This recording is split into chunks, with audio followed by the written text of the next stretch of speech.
melhor forma de eu conseguir links, né? Eu vou fazer comentários em blogs aleatórios, colocar link para o meu site lá dentro, eu vou fazer parcerias estratégicas. Qual é os primeiros caminhos das pedras para uma estratégia de link building que você de repente recomenda? Eita, meu Deus. Eita, senhor, peraí. Tu faz muitas perguntas em uma só, não sim?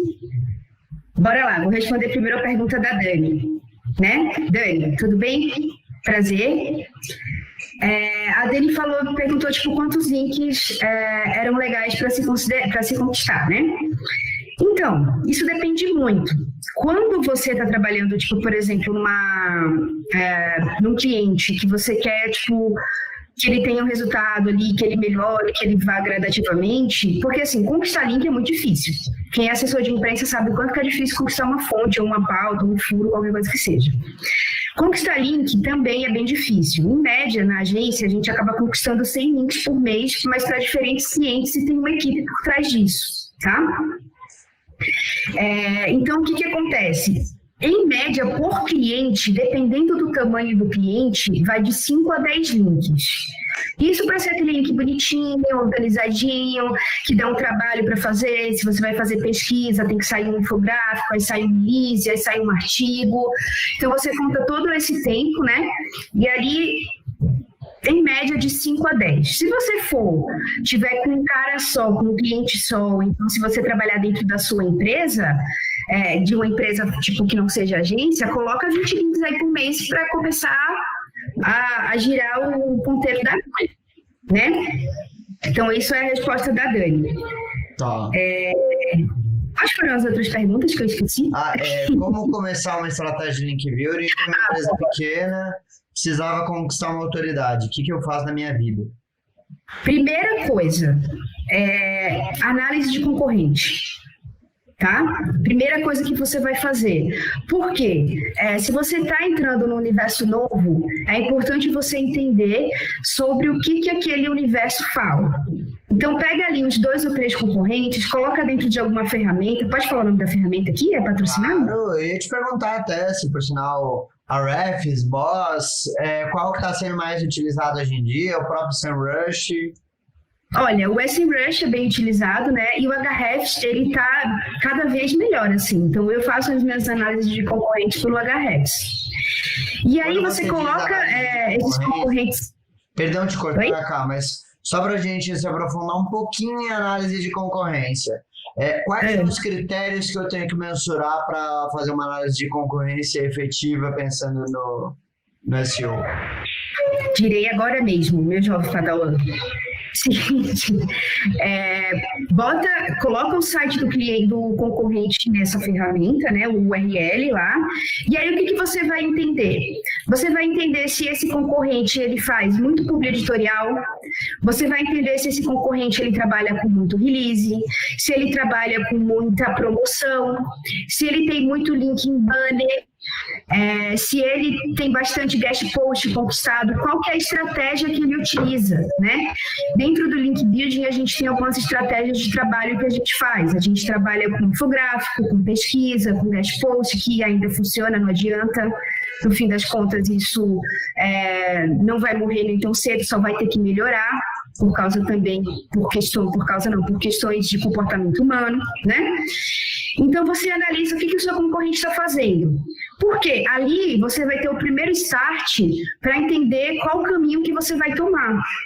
Porque a ideia é você criar campanhas, né? Então, eu vou criar aqui uma campanha para que o meu cliente saia no máximo de portais de notícias relacionados à economia, tá? Só jogando aqui, possível.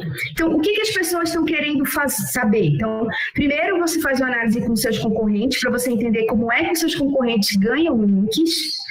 Depois você vai fazer uma pesquisa de mercado. Então, dentro dessa pesquisa de mercado, que eu uso muito o Google News, né, para saber sobre isso, ou então as próprias redes sociais. Então, a gente vai entender sobre como é que está aquele mercado atualmente, o que estão falando sobre, o que as pessoas mais comentam, o que elas mais têm dúvidas, quais são os problemas que elas mais enfrentam.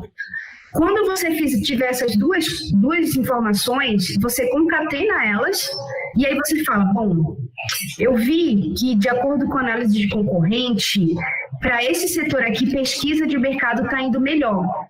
E eu vi, tipo, nas minhas notícias aqui, que o povo está precisando muito, está tendo muito problema com esse tipo de produto. O que eu vou fazer? Eu vou ter um insight ali de que eu vou produzir algo com base no que o mercado consome, né, no mercado editorial, e respondendo a pergunta daquelas pessoas que estão comentando sobre aquilo. É por isso que é essencial também que dentro do seu trabalho de link earning, né, e link building, você tenha a persona do seu público-alvo muito bem estruturada. Então, você precisa entender para quem é que você vai comunicar isso. E se uma empresa não tiver suas personas muito bem definidas, é bom entender também, é bom definir pelo menos a search persona, né? Que é aquela persona que está fazendo a busca ali. Principalmente quando a gente fala de intenção de busca, que é uma tendência de você conhecer o comportamento de busca do seu usuário, o que ele está querendo quando ele faz uma busca, se ele vai ler um blog, ele está lendo aquele blog por quê? Porque ele está fazendo um comparativo, porque ele quer mais informação sobre um produto ou sobre um serviço. Então, tudo isso é importante para a gente montar a nossa estratégia de links. Feito isso, a gente começa a ter ideias e aí a gente produz artigo, produz release, produz a pesquisa. Uma vez prontos e aprovados com o cliente, a gente sempre tem, né, dentro do universo do link building, eu sempre gosto de seguir todos os processos. Então, a gente tem uma planilha onde a gente registra site, contato, a data que a gente entrou em primeiro contato, para poder ter um controle ali e começa a conversar. É quase e aí uma prospecção comercial para assessores de imprensa mesmo, né? Exato, e aí a gente puxa saco, brinca com o jornalista, puxa saco não, né? Mas brinca com o jornalista, agradece. Tem que ser amigo do jornalista igual assessor de imprensa? Oi? O link builder também tem que ser amigo do jornalista igual assessor de imprensa? Olha, eu não digo que tem que ser, né? Porque quando você tem que ser alguma coisa, já é uma obrigação. Eu sou porque eu gosto. Entendi. Então, eu brinco sempre com jornalistas e é isso que a gente estava conversando no começo, né? Que link building é a arte de construir os links. Então, é a arte da comunicação. Eu não falo com jornalista só porque eu quero o meu link ali. Eu converso com ele, pergunto se ele precisa de alguma coisa além daquilo. Às vezes, eu dou dica de SEO. Teve um cara que era de um portalzinho bem legal e o site dele ainda estava com os probleminhas de SEO. Eu cheguei lá e falei, resolve isso aqui, faz assim. E aí ele, poxa, melhorou e tal. Tipo, isso você vai ganhando a confiança, porque o cara ele entende, né? O jornalista ou a jornalista ou jornalistas entende que você, tipo, não quer só conversar com o cara ali e adeus.